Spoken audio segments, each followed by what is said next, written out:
अभी तक हम लोगों ने देख लिया है एजेंसी में क्या देख लिया? एजेंट कौन हो सकता है, एजेंसी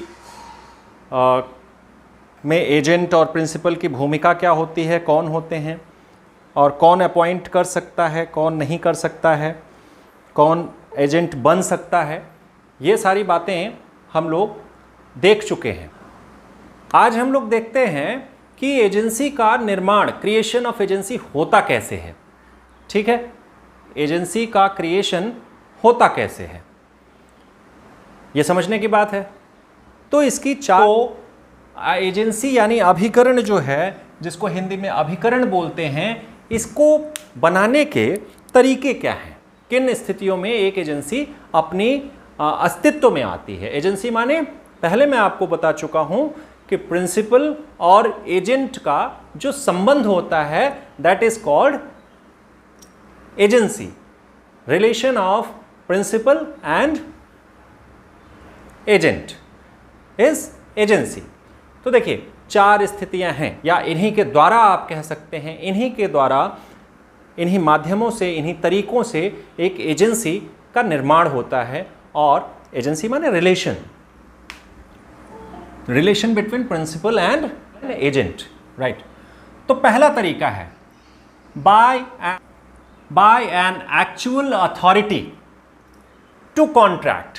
ध्यान दीजिएगा, if there is an actual authority to contract is given या given by principal to agent, by an actual authority to contract, contract करने के लिए, संविदा करने के लिए, अगर वास्तव में एक अथॉरिटी, प्राधिकार, मैंने बताया है, पहले क्लासेस में बता दिया है कि प्राधिकार दिया जाता है प्रिंसिपल के द्वारा एजेंट को, और उस अथॉरिटी के तहत वो काम करता है।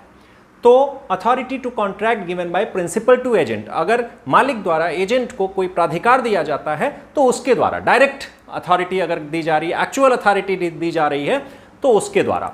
इसको शॉर्ट में आप लिखेंगे एक्सप्रेस अपॉइंटमेंट। अभिव्यक्त रूप से अगर कोई चीज कहा जाए, अभिव्यक्त रूप से अगर नियुक्ति की जाए, तो वो ये पहले कैटेगरी में आता है।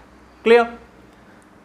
दूसरा, bye an ostensible authority conferred by the principal on the agent। देखिए, अब यहां पे एक्चुअल अथॉरिटी, देखिए दोनों में अंतर क्या है।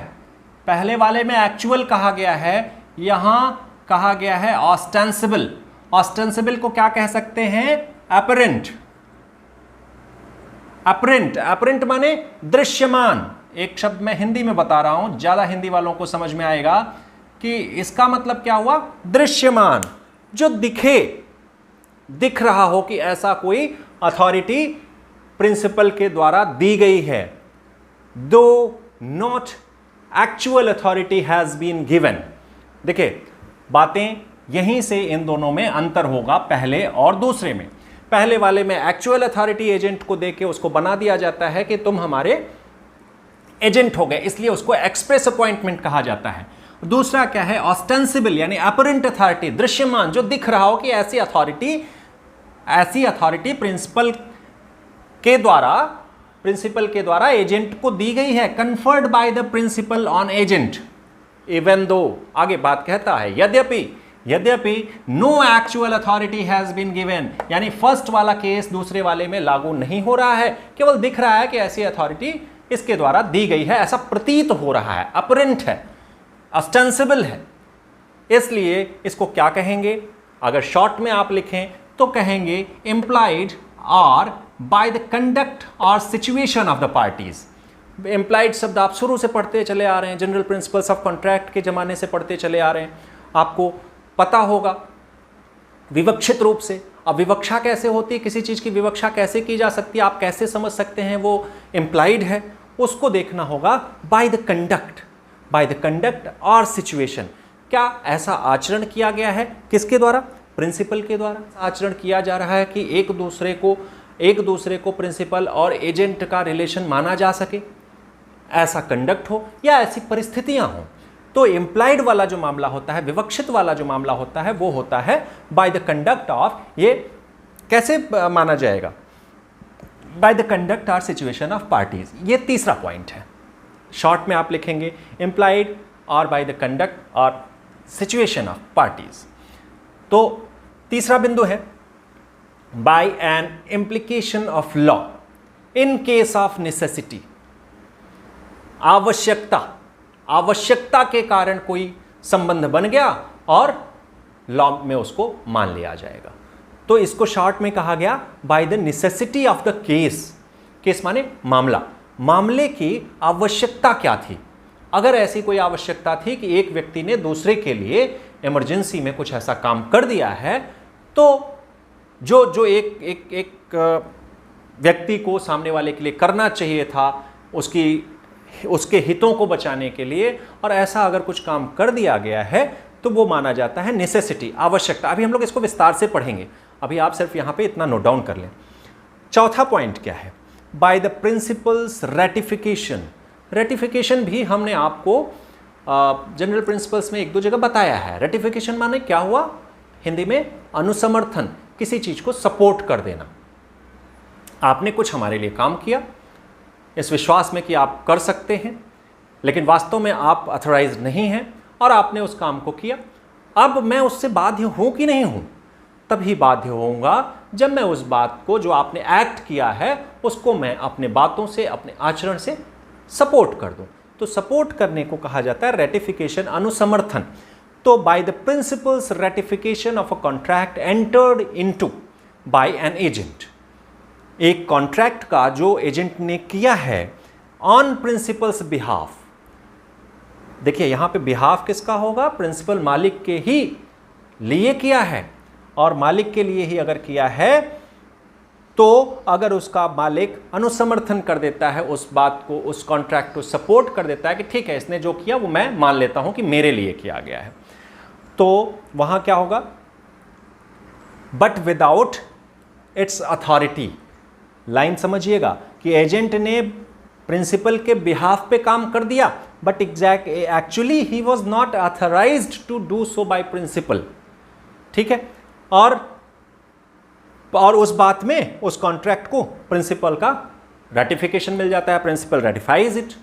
तो इसको शॉर्ट में क्या कहेंगे, बाय रेटिफिकेशन भी कह सकते हैं, और थोड़ा सा अगर और उसको वाक्य को हम बड़ा करें तो कहेंगे by subsequent ratification of an authorized act.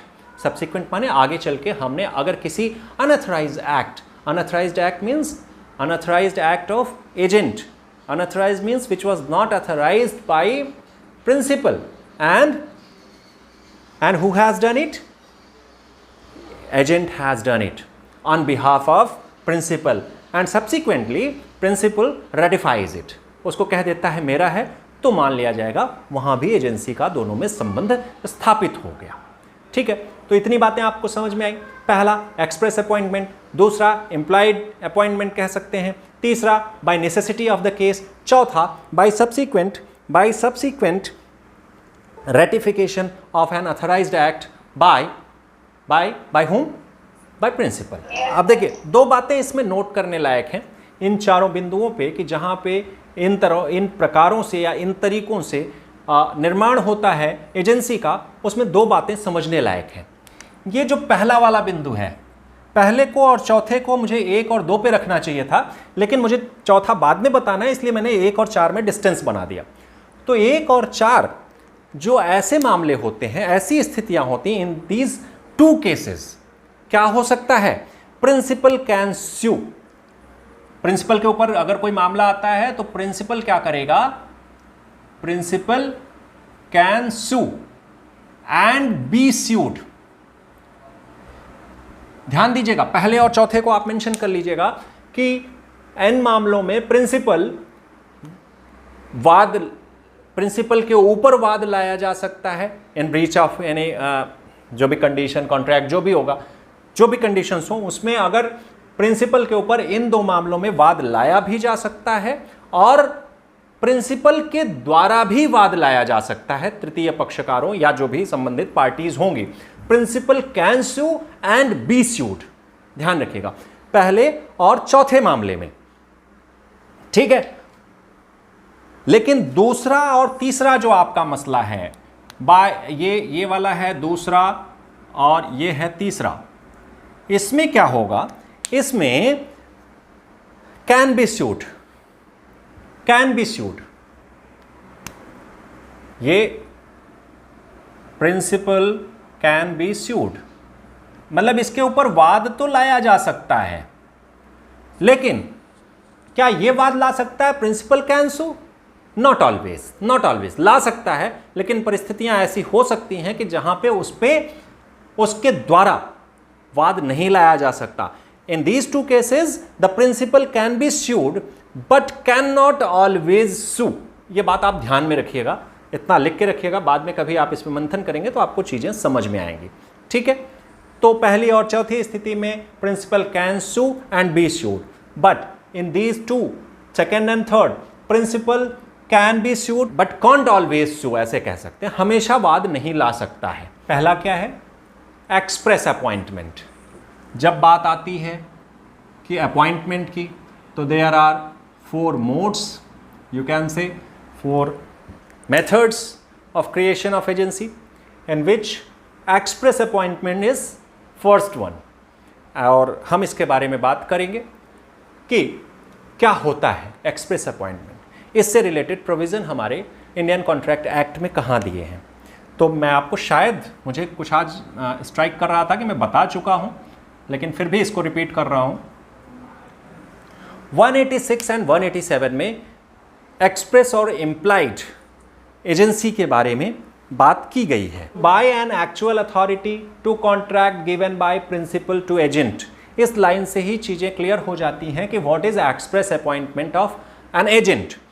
तो इसको समझें, 185, 186, 87, 186 and section 187 provides, first of all go to 186, agent's authority may be expressed or implied। देखिए दोनों में बात वही की गई है, एक्सप्रेस्ड और इम्प्लाइड, यानी ये अभिव्यक्त भी हो सकता है। क्या यहां पे लिखा गया है, एजेंट्स अथॉरिटी, एजेंट्स अथॉरिटी की बात हो रही है। एजेंट्स अथॉरिटी कहता है may B agents authority may be expressed और इम्प्लाइड। अभिव्यक्त यानी जो प्रत्यक्ष हो, इम्प्लाइड माने जो विवक्षित हो, जिसको मान लिया जाए। अभी मैंने बताया था कैसे, situation and conduct of the parties, by the situation and conduct of the parties मान लिया जाएगा कि यहाँ पे रिलेशन है। अब 186 सीधे सीधे ये कहता है स्पष्ट रूप से, the authority of an agent may be expressed और इम्प्लाइड। अब एक्सप्रेस्ड कैसे हो सकता है, एक्सप्रेस कैसे होता है भाई, आप बताओ एक्सप्रेस कैसे होता है। एक्सप्रेस जो एक्सप्रेशन का तरीका है, एक्सप्रेशन का तरीका है केवल 2 ही ना हो सकता है, यस, बाय वर्ड्स स्पोकन, आप ही के शब्द लिख देता हूं, और इन राइटिंग, या by words of mouth which can be said, by words of mouth, आपने कोई शब्द कहे हैं, शब्दों के द्वारा किसी को नियुक्त कर दें, बोल के, स्पोकन, या आप लिख के। तो अभिव्यक्ति तो यही हो सकती है। 182 की बात करेंगे जहां पे एजेंट की बात आती है कि कौन नियुक्त कर रहा है, ठीक है। तो किसी के द्वारा नियुक्ति की बात 182 में आती है, an agent is a person employed to do any act for another. तो यहां पे employed to do any act for another जो शब्द है उसका आशय क्या है कि जो अनदर है वही एम्प्लॉय नहीं करेगा। तो इसका आशय ये हुआ कि एजेंट को कोई ऐसी अथॉरिटी है जिसको ये अधिकार है कि वो एजेंट किसी के लिए नियुक्त कर सके, ठीक है, वो एजेंट किसी के लिए नियुक्त कर सके और वो उसको नियुक्त कर दे रहा है। तो जो प्रिंसिपल्स होंगे जिनके लिए एजेंट की नियुक्ति हुई है वो एजेंट के कार्यों द्वारा बाध्य माने जाएंगे, ठीक है। अब मान लीजिए किसी एक्ट, किसी अधिनियम, किसी लॉ के द्वारा ये है कि इन पर्टिकुलर लोगों के लिए हम एजेंट नियुक्त कर सकते हैं। वो लॉ में कुछ ऐसा प्रोविज़न है कि कोई व्यक्ति उनके किसी थर्ड पर्सन के लिए एजेंट नियुक्त कर सकता है। तो वहाँ पे ऐसा जो नियुक्त एजेंट होगा उसके कार्यों से बाध्य कौन होंगे? प्रिंसिपल, जिनके लिए एजेंट नियुक्त किए गए होंगे। एक उदाहरण बहुत साधारण सा दिया गया है कि एक को-ओनर्स होते हैं किसी संपत्ति में, वो आपस में झगड़ा करते रहते हैं। तो जब झगड़ा करते रहते हैं तो किसी विधि द्वारा उनके लिए एक एजेंट नियुक्त कर दिया जाता है। फिर वो एजेंट क्या करता है कि मान लीजिए उसी एक्ट्स के परसुएंस में कहीं से कुछ उधार उठा लिया, समाज से कुछ पैसे ले लिया, या कुछ और एक्ट उसने कर रही है, तो ऐसे सारे एक्ट्स के लिए उन प्रिंसिपल्स को जिनके लिए उस एजेंट को विधि द्वारा नियुक्त किया गया था, who was appointed by law, the principals were held liable for the acts of that agent appointed by law। तो ये बात यहाँ पे थोड़ा सा समझने की है और कुछ नहीं है। तो एक और एजेंट इम्प्लाइड या एक्सप्रेसली अपॉइंट किया जा सकता है। 186 सिर्फ इतनी बात करता है। अब 187 को इसमें हम थोड़ा सा देखने की कोशिश करेंगे कि 187 क्या कहता है। 187 कहता है definitions of express and implied authority. जो मैं अभी एक्सप्रेस और इम्प्लाइड को अपने शब्दों में बताने की कोशिश कर रहा था, वो 187 में बताया गया है कि एक्सप्रेस अथॉरिटी क्या होती है और इम्प्लाइड अथॉरिटी क्या होती है। विवक्षित, it is said in 187 that an authority is said to be express। पहले express की बात कर रहा है। when it is said to be express, when it is given by words spoken or written। authority यहां पे आप लिख लें, given by words spoken, जो आप में से किसी ने बताया था, words spoken, वर्ड्स स्पोकन और वर्ड्स रिटन या इन राइटिंग, कोई भी आप टर्म यूज कर सकते हैं। तो जो बोले गए शब्द हैं या जो लिखे गए शब्द हैं, उनके द्वारा अगर किसी एजेंट को अथॉरिटी दी जाती है तो that is called express authority. दूसरी बात क्या आती है? An authority is said to be implied when it is to be inferred from the circumstances of the cases। मतलब किसी चीज को समझा जाएगा, इन्फर किया जाएगा। कैसे? inferred from circumstances ही दिया है ना, circumstances of the case। मामले की परिस्थितियां क्या हैं? circumstances ऑफ केस, परिस्थितियां, मामले की परिस्थितियां।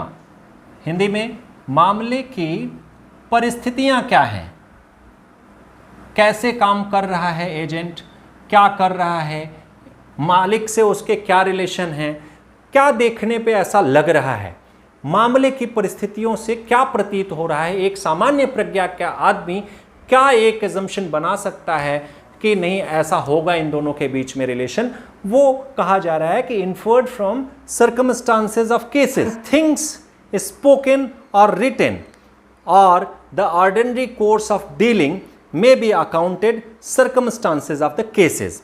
अब बात समझिए कि मामले की परिस्थितियों से जो अनुमान लगाया जाएगा उसके आधार पे इम्प्लाइड अथॉरिटी का, कि उसको इम्प्लाइड अथॉरिटी थी। अब मामले की परिस्थितियों को जो हम एनालाइज करेंगे, उसको जानने के लिए हम किन किन चीज़ों को ध्यान में रखेंगे, वो ये 3 शब्द जो कहे गए हैं, ये मामले की परिस्थितियां जो हैं, मतलब सर्कमस्टांसेस ऑफ द केसेस जो हैं, उनको वो जो हमने एक इन्फर किया, अनुमान लगाया, वो कैसे अनुमान लगाया, सर्कमस्टांसेस ऑफ केसेस का जो इन्फ्लुएंस है वो कैसे हुआ है, जो अनुमान लगाया गया है कि इन दोनों में इम्प्लाइड अथॉरिटी होगी, एजेंट को इम्प्लाइड अथॉरिटी है, वो किस आधार पे, वो ये धारा का अंतिम वाक्य कह रहा है। थिंग्स जो हैं, पहली बात थिंग्स स्पोकन और रिटन। पहली बात हो गई, जो बात वहां पे कही गई होगी, लिखी गई होगी, किसके द्वारा? एजेंट के द्वारा, या हो सकता है कभी कभी प्रिंसिपल के द्वारा। दूसरी बात क्या है?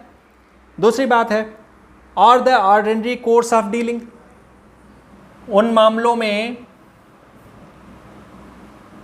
ऑर्डिनरी कोर्स ऑफ डीलिंग, ये जो व्यवहार का मामूली अनुक्रम, ऑर्डिनरी कोर्स ऑफ डीलिंग, जो समव्यवहार, डील माने डील करना माने समव्यवहार करना, जो ट्रांजैक्शन आप कर रहे हैं, जो भी बातें कर रहे हैं, तो ऑर्डिनरी कोर्स ऑफ डीलिंग में क्या होता है?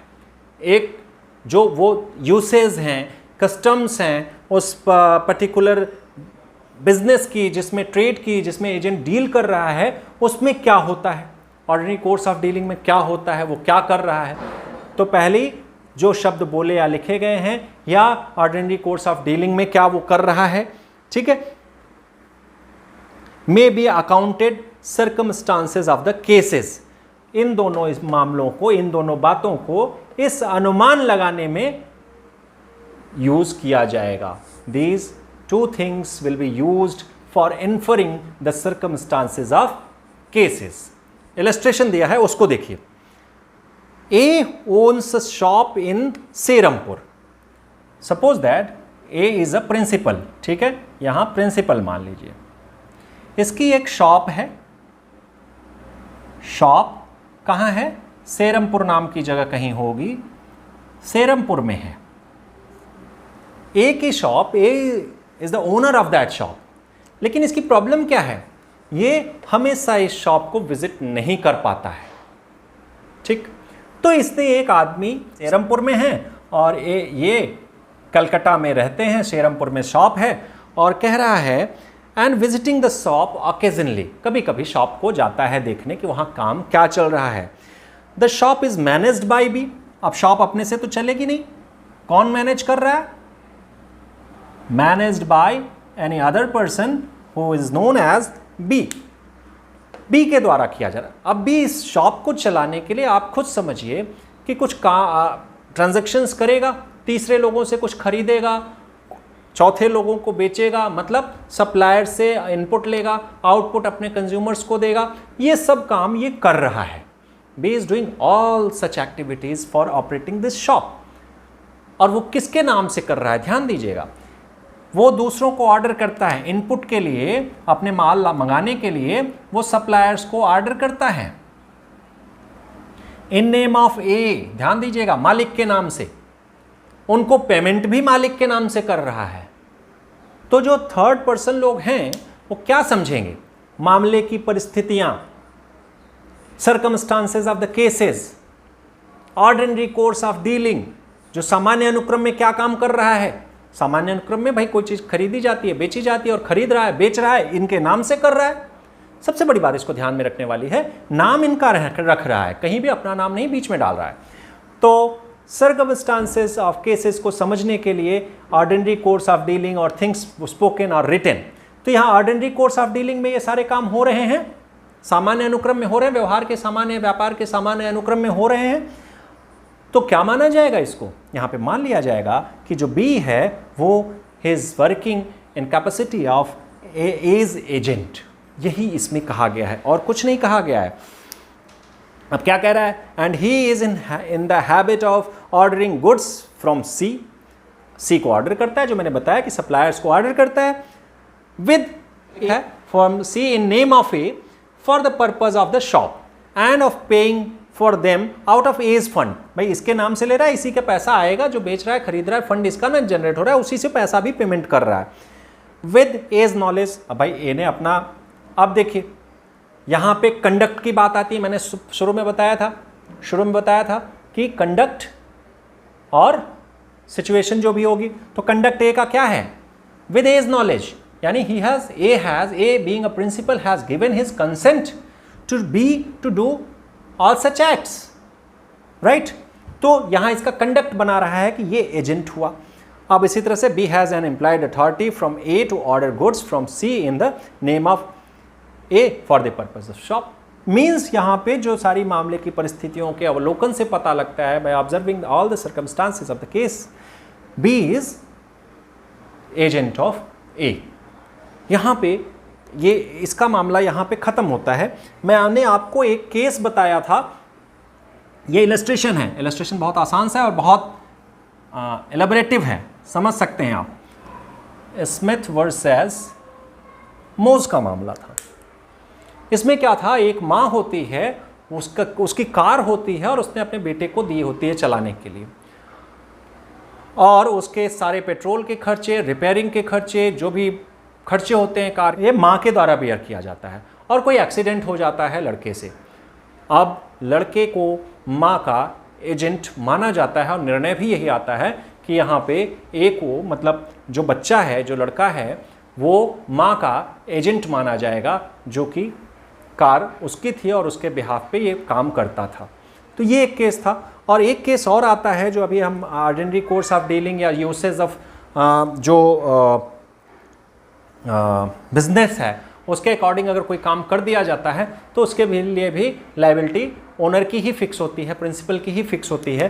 तो ये एक केस मैं आपको बता रहा हूँ, मैं Dingle versus Hare, DINGLE versus Hare. इस मामले में क्या होता है, एक मैंने बताया था कि मैन्योर बेचने का काम होता है, कृत्रिम खाद, ठीक है। तो इसका एजेंट जो होता है वो ये आश्वासन देके कहता है कि इसमें 30%, मतलब इस मैन्योर में it contains phosphate of lime, कुछ फॉस्फेट ऑफ लाइम, कोई उसमें तत्व होता होगा जिसको बताया कि ये 30% इसमें इंक्लूड किया गया है, इसमें है, जो कि ऐसा नहीं था। यानी ब्रीच ऑफ कॉन्ट्रैक्ट होता है, और ब्रीच ऑफ कॉन्ट्रैक्ट जब होता है तो क्या होगा, वहाँ पे मालिक को माना जाएगा कि ये, और ये जो कह रहा था 30% ऑफ फॉस्फेट इसमें, फॉस्फेट ऑफ लाइम इसमें कंटेन्ड है, ये उस व्यापार की प्रथा में कहा जाता था। Generally it was said in that business by the sellers. तो उसने भी कहा था, उसने कोई अपने पास से नहीं बताया था। तो इसमें अगर कोई जो ब्रीच होता है कि नहीं इतना नहीं था और मामला कोर्ट में जाता है, तो कोर्ट कहता है कि ठीक है, उसने जो कहा कहा, और वो ऐसा उस बिजनेस या ट्रेड के यूसेज में कहा जाता था, इसलिए उसने कहा, उसने कोई गलती नहीं करी, और जो भी इसके लिए लायबिलिटी है वो प्रिंसिपल की होगी, क्योंकि वो एजेंट है और अपनी अथॉरिटी में काम कर रहा है, अथॉरिटी के बियॉन्ड जाके काम नहीं कर रहा है, क्योंकि वहाँ पे मामले की परिस्थितियों पे जाइए, सर्कमस्टांसेस ऑफ केस क्या कह रहा है, केस में ऐसा कहा जाता है, उसने भी कहा, और उसने भी कहा, तो वहाँ पे उसको लायबल एजेंट को नहीं ठहराया गया।